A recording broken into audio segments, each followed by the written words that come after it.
I think I went 17 profitable days out of the 22 trading days.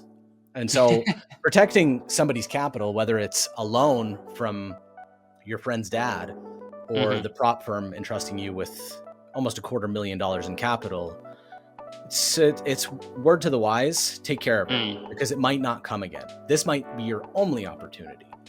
But the instant karma, if you lose the company's capital, let's say you have a 200K account and you lost 20 grand, you're 2 months out, that's 30 grand for you that you lost.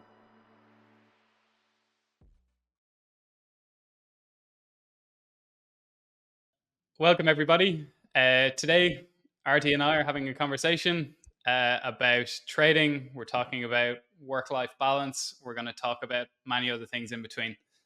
Thanks for jumping on today, Artie. How are you keeping?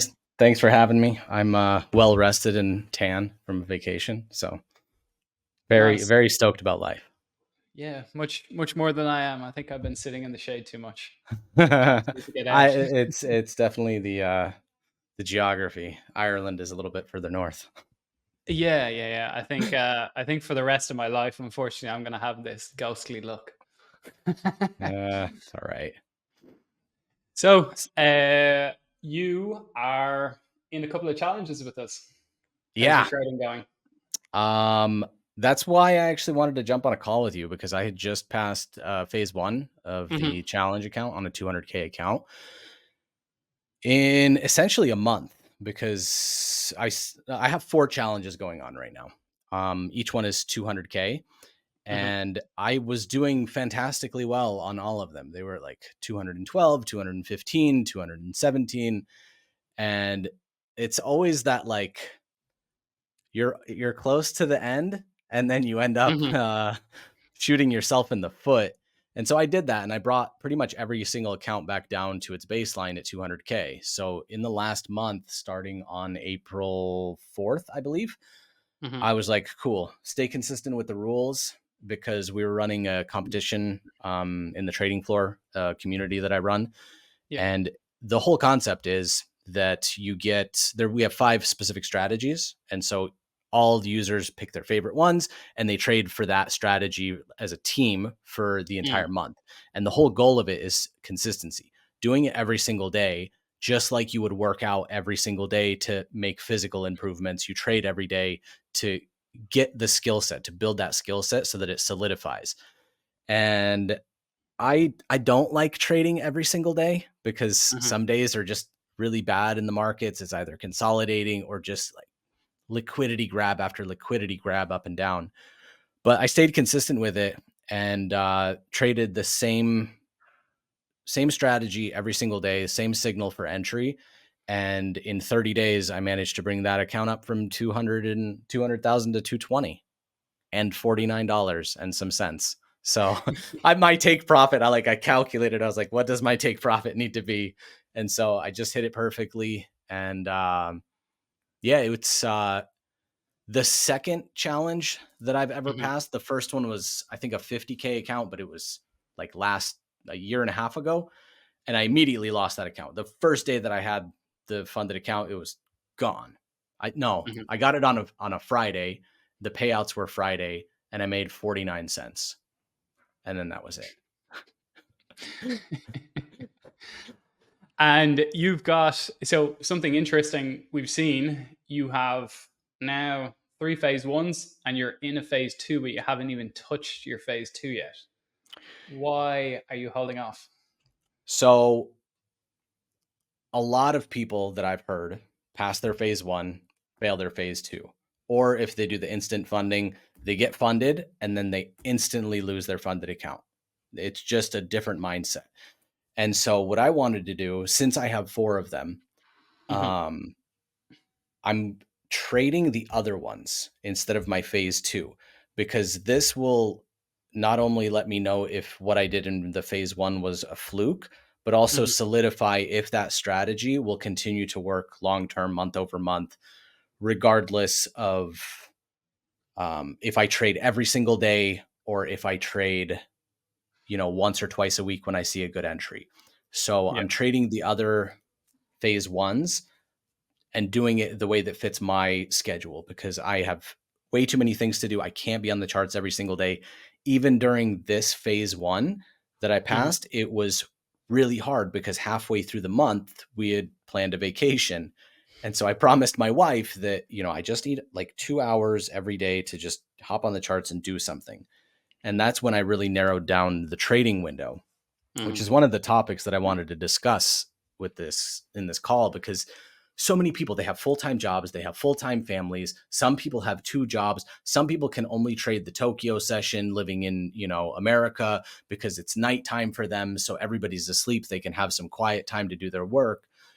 And so finding that perfect window of time where you can actually get some movement in the market in a short period of time that still works within your schedule is perfect.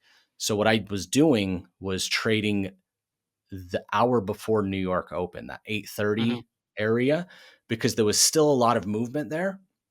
Sometimes I could get lucky and close my position before opening bell. And that was right after we got back from the beach, stick my daughter in the shower, dry her off and give her some cartoons, get on the charts, get into a Mhm. trade. And if it goes my way before New York open, I'm good. I'm out. If not, close at break even. Mhm. And it worked for me every single day, even on vacation. Even though I didn't want to, I needed to stay consistent due to the rules of the competition, Yeah. which I went, what was the statistic? I think I went 17 profitable days out of the 22 trading days of Nice. of April, which bravo, Artie. I mean, that, like, it's a good statistic. My win rate wasn't fantastic. I think it was at 47.5%. I made a video on it. So if you Yeah. guys want to check out that channel, I did a whole recap of every single trade so you can see it in there. Pause the video, analyze everything, whatever you want. It's all transparent. But the risk per trade, or the average loss per trade, was 1,000, and the average win for winning trades was 1,500.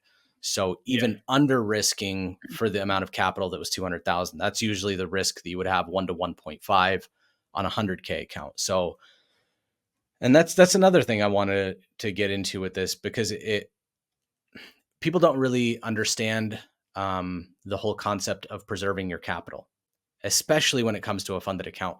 It's not actually your capital, it's their capital. Mhm. And so you need to be responsible with it if you want a long-term partnership with that company, whatever prop firm Right. it may be. And I found myself, because my trading window was so small, and I knew that the parameters for my entry, if it didn't immediately start going into profit, because it's a momentum strategy, right? You want that spike of momentum, you get into a trade and it should continue on. If it started to come down against me or get into profit and then start pulling back, I knew that was not in confluence with how the trades should be playing out. Mhm. So I was immediately moving my stop losses to either just in profit or break even. And so a lot of the trades over the last 2 weeks were plus 200 bucks, plus 150, you know, often, like, I had one day where I lost 4%, but then gained 4.02%. And so I was, up 30 bucks for the day. And a Yeah. lot of people don't realize that the preservation of your capital in that way over a long time horizon, not like this week, because this week you'll be up 30 bucks. But if you do that consistently for 4 years, you'll be up, I don't know, $175,000, because $200 plus $200 plus 150 plus 150 over time is crazy money. And you don't actually think about it because you're thinking of that big win of, oh, I need 4,000, I need 7,000, I need 10 grand this Yeah. week. It's not realistic. It's Yeah. not, and it's And not consistent. And it's going to give you a jaded mindset of what's possible and what's consistent. yeah. And I think that spikes something with me as well in seeing looking at the advertisements that are online from other prop firms, and it's like, our average payout is 5 grand or it's 7 grand. We have average payouts of 150 or $200, and I think that's far better, because okay, we get some people who have quite large payouts. That's awesome, but it's the majority of people are just coming in, they're playing it safe, they're taking their profit, which is so important. It's like, okay, keep paying yourself, keep paying yourself. And yeah, it's just much lower risk, and it's a much more sustainable way of trading. 100%. And imagine, every trade, you're willing to lose a specific amount of money. That's your risk tolerance. Yeah. But if your trade immediately goes into profit because you're trading momentum, why risk anymore if it's already in profit? Keep that money in your own pocket. Yeah. $100 is $100. That's like a really nice dinner or your Mm-hmm. utility bill for the month. And I heard this somewhere. It was always keep cash on the counter when you're day trading, because sometimes the numbers on the screen don't give you Nice. the same emotion as actual cash does. So Yeah, that's if I nice. were to give my friend $500, he'd be stoked. But seeing, plus 500 with three green numbers, you're like, or no, sorry, blue numbers. Mm. um, seeing that number, you're like, oh, it could be triple or it could be Mm-hmm. quadruple. It's $500. That's gas for the month. It's huge. Put it into perspective. Don't think, oh, that's, one brake pad of a Lamborghini. Come on. Well, maybe that's your monthly payment on a very nice Audi or Mercedes. Totally. Totally. Hmm. You get an entry level Mercedes, BMW, or Audi, 100%. It's $500 right there. You got your car. Nice. Um, One of the things you said was around the protecting the capital was, keeping in mind that it's not your capital. How do you balance that in your mind? Because one of the biggest things for us is that it's having a reality check to say, okay, look, $200,000 and a 10% drawdown means we can lose 20 grand. And one of the biggest things that we're always trying to see is how do we get a sense of ownership on those funds, or even an awareness of the trader that says, look, there's real capital behind this, and 20 grand is quite a lot of money to lose. Sorry. You're okay. Um,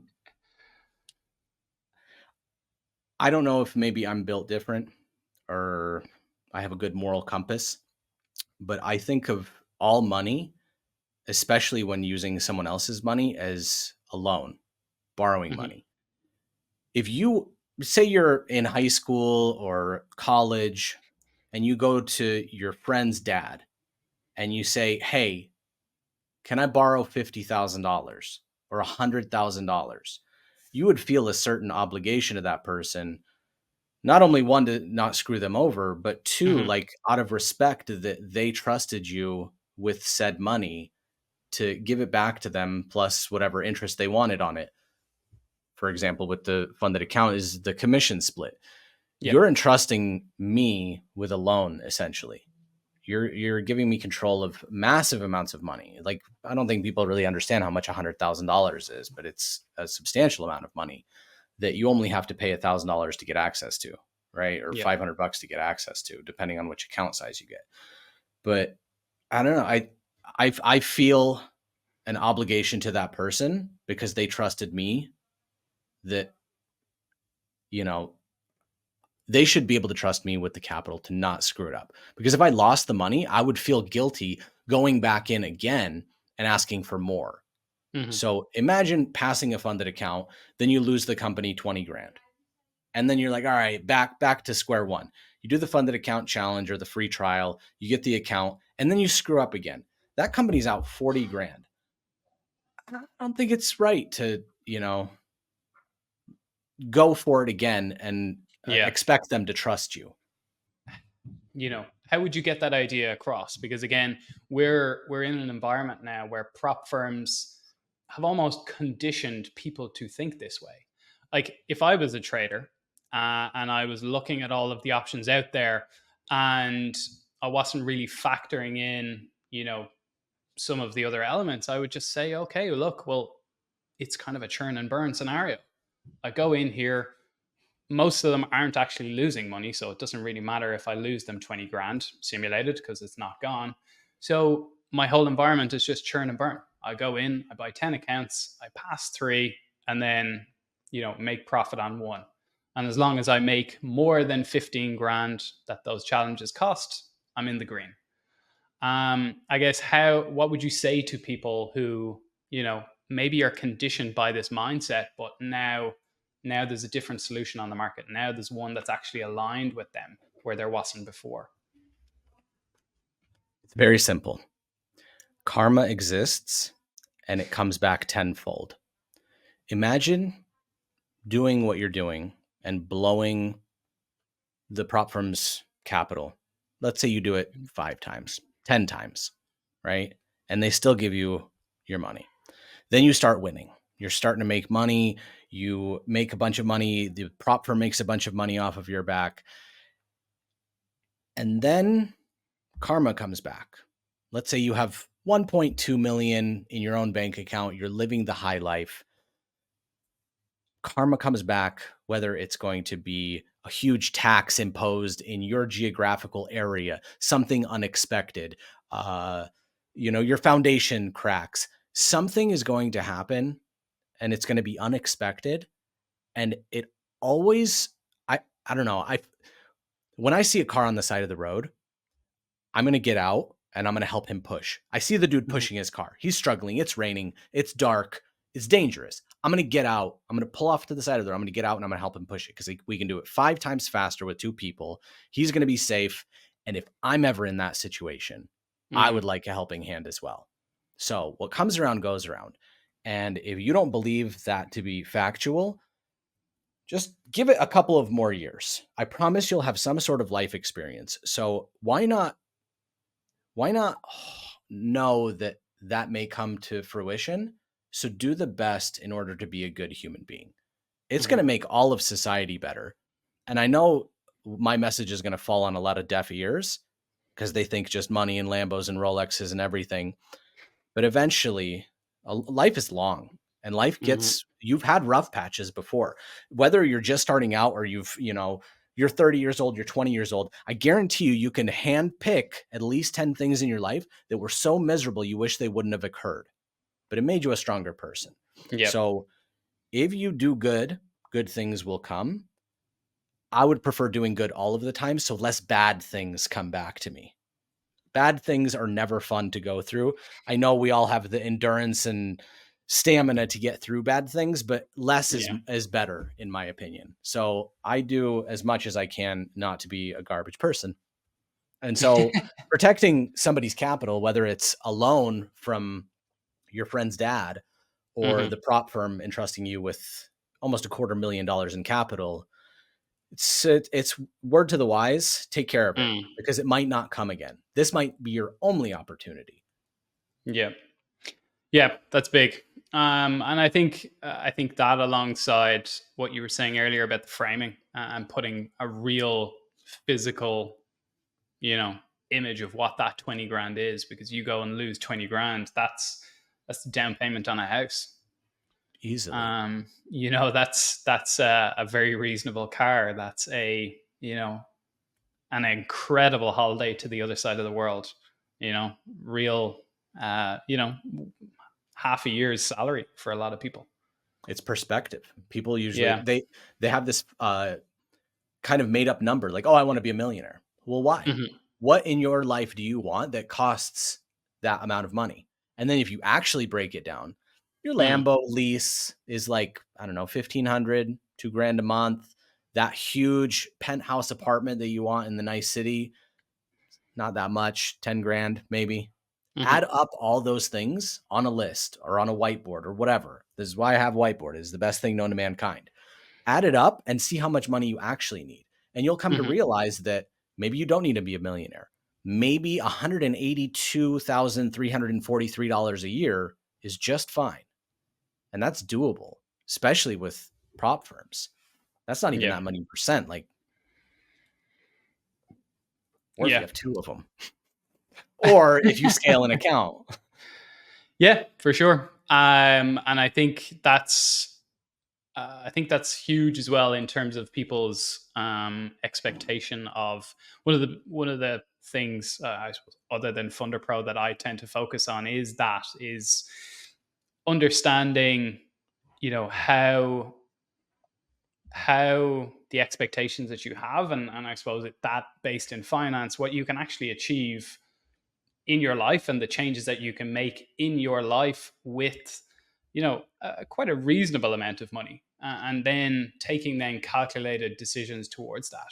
So if I think about, a trading account, I would say you can make an incredible amount of money from your funded account, from your challenge.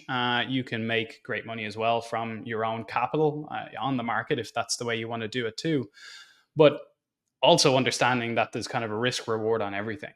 And so if you're putting your money into bonds, or you're putting your money into the S&P, and you're putting your money into a funded account, what I'd say is you should do all. You shouldn't put all of your eggs in one basket. And if you're going 100% into a high risk trading account, that can have effects. And so making sure, number one, the money that you need, and you've calculated that out and you're very clear. You've got your spreadsheet there that says, okay, I need exactly $26,000 a month to live this lifestyle, the lifestyle that I want to live. And to your point, yeah, you don't need to have 100 million. This is what you need. And then getting to that point, knowing the risk reward of different things and allocating your money that way, whether it's property, whether it's bonds, stocks, into your trading account, learning the skills, of course, of how to trade as well. There's a massive value in the educational side, which then helps everything the whole way through. And I think, yeah, to your point, it's knowing first and then coming at it from the right approach that says, okay, I know the risk reward here, and I'm going to balance it to actually achieve what I want to achieve. Yeah, and to add to that, you make some really good points, and the fact that it takes a month to pass a challenge on average, and that's Mm-hmm. actually really good. So if you lose your account, say you got funded and you mess Mm-hmm. up and you lose the prop firm's money, you have to do it over. So you got to pass a phase one, then a phase two. You're 2 months out before you even get a payday. 2 months Mm-hmm. and 1 week at most, or at least. So it's, especially if you over leverage yourself in reality, you have leasing, you have a mortgage and all that. You can't afford to not have that income. So Mm-hmm. protect the capital as much as you can. And like I said earlier, if you only need $187,000 a year, and that's a baller lifestyle, that's like constant vacations, that's Yeah. the nicest cars, that's the nicest house. If you have a 200K account, that's Mm-hmm. 7.3% per month. That's a Yep. small amount of money. So preserve that capital, protect it Yep. with your life, because it gives you the life that you want. Yeah. Yeah, that's really nice, and that's as well from what we see too. Yeah, you've got 2 months wasted. If you fail that account and you're looking to get back in again, you've lost 2 7% that you could have made, and then by the end of the year, that all compounds. So if you have that one account, you trade it, you do the challenge, and then you get funded, and you maintain that for the year. Number one, you're probably scaling that account because you're making the percentages each week and each month. And then you don't have those breaks, those periods where you've ended up failing a challenge and you're looking to get back in again. Yeah. So it That keeps that just rolling through. that's genuinely the instant karma that I was trying to reference earlier. Yeah. It might happen years down the road, but the instant karma, if you lose the company's capital, let's say you Mhm. have a 200K account and you lost 20 grand, you're 2 months out, that's 30 grand for you that you lost because you Yeah. missed the income. You got to pass another challenge.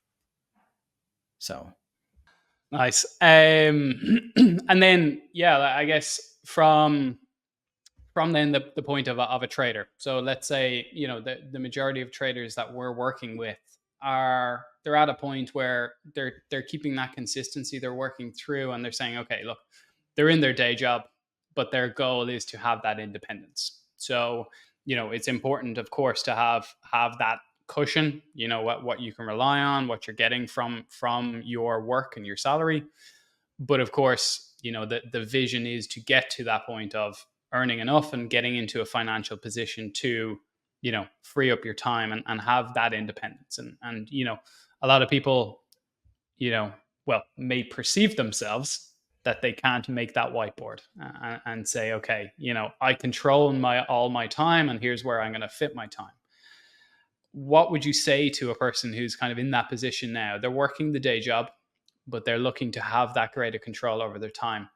What's the shift in mindset, or what's the process that they need to take, to move on and step up? It's one word, and it's patience. I suffer with this disease of being impatient. I'm one of the most impatient people when it comes to myself. With others, I'm very patient. But I feel a majority of people have the issue of, okay, they have a full-time job, they're starting trading, maybe it's getting close to their full-time income, they'd like to quit and just live off of that. Mm-hmm. My word of advice is don't do that, because what most people do, putting their eggs in one basket, what that does is it forces you to live off of that trading income. It Mm-hmm. adds stress and pressure versus continue doing what you're doing. Suffer through this period for a little bit longer, because if you can accumulate money through your job, through day trading, build that up, have a lower cost of living, save all of that money. Mm-hmm. Once you have a chunk saved up, then you might be able to diversify into a stock portfolio, S&P 500 dollar cost averaging, or you can get into REITs, real estate Mm-hmm. investment trusts, or you can actually get into real estate. Let's say you have 50,000 saved up or 100,000 saved up. You can get multiple rental properties by doing, lower down payments on 3 of them, Mm-hmm. showing the bank your projections. And so you have to suffer through the hard times of building all of the things that are going to make you more money, instead of making the money once and protecting it and like, okay, now I have to go in survival mode, versus you're already a risky person. You're already risking your time learning how to day trade. You've Mm-hmm. you've capitalized on that risk by having a secondary source of income already. Keep going. People stop doing what they're doing that got them to that point, and it makes them go backwards. Keep having that proper risk tolerance for your current lifestyle. Mm-hmm. Expand your portfolios until you have multiple things generating income. Then you're not reliant on one or the other. And it sucks because it's such a time drainer, right? Your day is completely full from morning till night. But I would rather suffer with less time and less sleep Mm-hmm. for 10 years of my life and like really, really hustle and put in the work while I have the time, energy, and stamina to do so, then relax for the remaining, I don't know, 60 years, Mm-hmm. versus kind of relaxing and nonchalantly doing everything for 60 years and then really, really suffering at the end of it when you can't hold a job, you're too old, you're hoping for that your retirement's going to take care of you, you're in a nursing home. Do you really want to be in that position? Do you want to have a Mm. relaxed, chill life? Or do you want to put in the work now and then reap the benefits later? Like, I understand. I would love to just look, I have a recliner right here. So if I have an hour to kill and I want to watch something on Netflix, maybe a new episode of Dexter, because I'm rewatching the whole season, Mm. I can sit and relax and chill. If I did that all the time, I would not even be close to the level that I'm at. I wake up, my family wakes up at what, 8? I wake up at Mm. 5. I'm already like 3/4 of the way done with work by the time people wake up. And then I have time to do my chores. I have time to sit and think about other business opportunities. I have time to, pick up my kid from school. I have time to take her to gymnastics. These are the things that you benefit from if you put in the work early. Nobody thinks about the time where I was sitting in my office, a shared office space, you know, day trading and producing 3 videos a day Mm-hmm. for 3 months. Nobody's willing to do that. But if you are, the benefits on the long tail of it, whew, they are substantial. They are Yeah. substantial. Yeah, I agree with you. And one of the big things I always say to people is, in the beginning, let's say you're in a job. and you're looking to scale up in that job, or you're in a job and you're creating value elsewhere as well. It's I've always said to myself, how can I add more value than, effectively I'm getting paid for right now? Because back to your karma point, it's going to come back to me. So it's like, I know that if I went and did this from a consultancy perspective, I could totally make 30 grand, 50 grand from this work that I'm doing, and I'm adding so much value here. But let's just do it. Let's just do it, prove it to myself. And then when the time comes, I'm in a position where I can start charging and where I can start leveling up.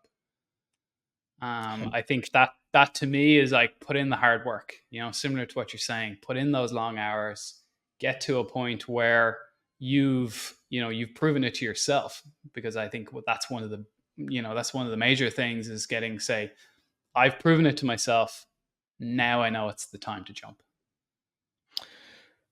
There's a great analogy, and sorry if I misquote this, but there's like a Chinese farmer that is just, he's got a big plot of land. It's all brown dirt. Every day he waters it, he combs it, he makes sure it's the right temperature, he turns the soil, like he does everything that he needs to do for 7 years and nothing Mm-hmm. grows. And everybody tells him like, oh, he's an idiot. Why is he wasting his time with this? And then it takes that long for, I think, bamboo to sprout. And then within a year, it grows like 17 feet. So Mm-hmm. it's taking the time and energy to do something that will pay off in the future, because it will. I've never met anybody that has worked their ass off every single day for a decade and not been better off. 0% of people do that. And I think when you're doing the thing, from my experience, you don't know what's going to pay off, but something always does. Even though you don't know where that success is going to come, you're doing the work. Something will work, but you don't know what and you don't know when. But as you say, all of a sudden, things are slow until they're fast. Hindsight is 50-50, right? Yeah. Like I just experienced this yesterday. I own now a large piece of land that is extremely old and needs lots of repairs and maintenance. Throughout my entire childhood, my parents had hotels. And so I Mm-hmm. worked in hotels. I cleaned rooms. I maintained rooms. I learned how to stretch carpets, do drywall, build things, reframe doors and windows. I learned absolutely everything. I was Mm-hmm. miserable. I hated every second of it. I was like, this is stupid. Why am I doing this? It is a waste of my time. And I'm not even getting paid for it because it's my parents. Now that I have this old rundown house with an overgrown property, every Mm-hmm. single skill set that I ever learned throughout my entire youth, I'm using on a daily basis here, and I'm grateful for it. Mm-hmm. Yeah, and you don't even know you're going through that pain, and you don't even know that it's just sitting there in the bank ready to pay you. Yep. Like maintaining a pool. I just put an above ground pool in. I Mm-hmm. knew how the sand filter hooked up. I knew exactly how much sand to put in there. I know how the pump works. I know how the heat pump works. Everything is perfect. All the chemicals are balanced because I learned that, even though I hated it. Yeah. Every skill set that you get in your entire life from day one to day now, you will Mm-hmm. use in some way or another. To bring this entire thing home, I want to touch on the most important aspect of it all, and it's Mm-hmm. consistency. So I run this analogy in my YouTube videos all the time. If you want to get bigger muscles, you want to, have a better physique, you can't do, 100 push-ups in one day and then Mm-hmm. not do anything for 3 weeks and then do another 100 push-ups and expect results. The consistency that you do in your day trading, whether you're learning something, actively trading, or demo trading, if you do that every single day and you're consistent with it, the things that you will learn will outshine and outnumber everyone around you. Most people are lazy. Mm-hmm. They're going to trade once or twice a week. If they have a bad day, they're going to put it off. They're going to stick it on the back burner for 2 weeks. And that entire 2 weeks, you've been consistently honing your skill set. You will be so far ahead of them by the end of this. And that is why there's such a low percentage of profitable traders versus the non-profitable ones. And it's the consistency and it's the practice, because it's the only thing that's going to make you better. On that note, let's wrap it up. Thanks a lot for your time today, Artie. Thanks for having me, Gary. Yeah, pleasure.